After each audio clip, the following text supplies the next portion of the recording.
Hello everyone. Thank you for inviting me and Junior Achievement into your classroom today. Junior Achievement is a nonprofit national organization that helps youth understand financial literacy, work readiness, and entrepreneurship. My name is Myra Lucia. I'm a branch manager with CUA. I have 25 years in the financial industry, and financial literacy is one of my passions. Today, I'm going to help you learn a little bit about budgeting and setting goals. Budgeting is a very important tool. It helps us understand where our money is going, how we spend money, and what some of our financial habits are. It can also help us change some of those habits for the better. Budgeting is a tool that is very individual to each person. Every time I speak to somebody about a budget, they ask me questions like, how often should I look at my budget? How often should I do my budget? And to be perfectly honest, there is no right answer. A budget, and in fact, your finances, are as individual to you as your fingerprint. What works for your friend or family member may not work for you at all. So when it comes to a budget, the important thing is to get one done. You can work with it, you can try it, and if it needs to be adjusted, then adjust it. There is no right or wrong with it. So what does a budget look like? There are a few key things that you need to include in your budget. First thing that we'll review is the things that you know you have to pay each and every month. That can be rent or a mortgage. It can be an insurance payment. It can also be loan or credit card repayment. If there are things, for example, rent, or cable, or your Wi-Fi bill, even your cell phone, that you know are charged at the same time every month, and they are the same amount, that is what we call a fixed payment. It has a fixed date when it's due, and it is a fixed amount. Those are really easy to put into your budget. The other type of expense is a little more difficult. Those are called variable expenses. Examples of variable expenses can be your groceries, entertainment, gas costs, or transportation costs in general. And I'm sure you can think of a lot of other examples of variable expenses. Both fixed and variable expenses can be necessities. And if they are necessities, should be included in your budget before things that are not necessary. As well, you want to keep in mind that some of those fixed and variable expenses, even though they are necessities, can be reduced by the choices you make.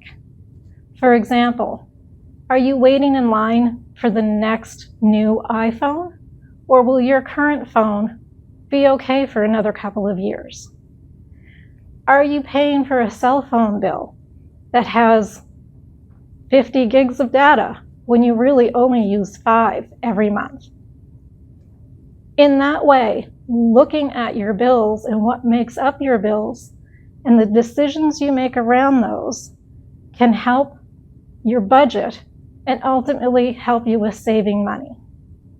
Another really important part of your budget is your income. Income comes or can be paid in a variety of ways.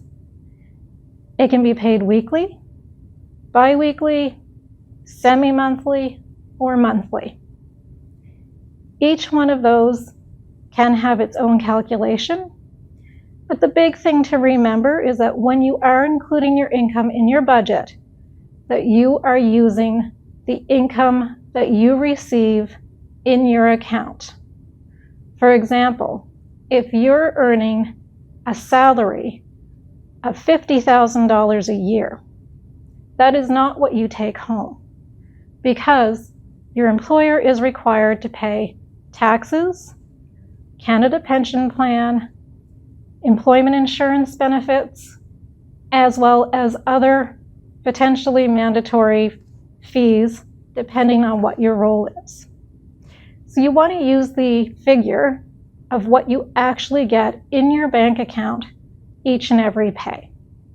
That way, you're not trying to budget money you don't actually have.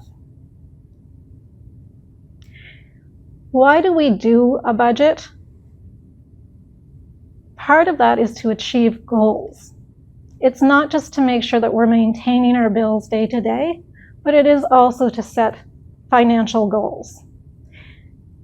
Why is a budget so important for that?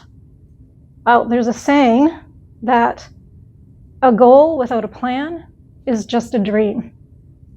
Unless you break your goal down into steps to achieve it, you may never actually get there. That budget is those steps to help you achieve that goal.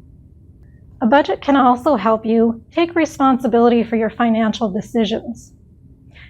If you have a budget and something comes up that you hadn't thought of, or an emergency, an unexpected event, you may be able to take a look at your budget and see where you can move some money around. You may be able to pay for that unexpected expense without having to use your savings. This is all part of good financial health, because if we don't have good financial health, we can lose sleep over it, relationships break down over it, and the worry can extend into other parts of our lives. A budget is a great tool to help us stay on track and achieve our goals. And of course, every time we achieve a goal, we feel great about it. So if one of your goals, for example, is to pay down some credit card debt, a great piece of advice is to choose the credit card with the lower balance, because you can pay it off quicker. You pay it off quicker, you feel better about it, you have more motivation to keep going to reach your other goals. When we are setting goals, we want to think about 3 different lengths or time frames for our goals. There are short-term goals, which can be a few months to a year, possibly 2 years. Mid-term goals are about 2 to 5 years, and long-term goals would be 5 or more years. So for example, retirement savings, of course, is a long-term goal. Buying a car could be a medium-term goal, and going on vacation next year could be a short-term goal. Setting those time frames helps us calculate how much we need to put aside or work that into our budget so that we can actually reach that goal in the time that we set for ourselves. Again, budgets are more of a living document. It's something that you will go back to time and again, and something that you will change if something in your circumstances changes. Remember, when you set goals, write them down.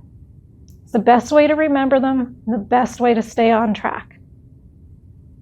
The other great advice when it comes to financial health is don't spend more than you earn. And if you don't have a budget, if you don't know where your money is going, you don't know how much you're spending.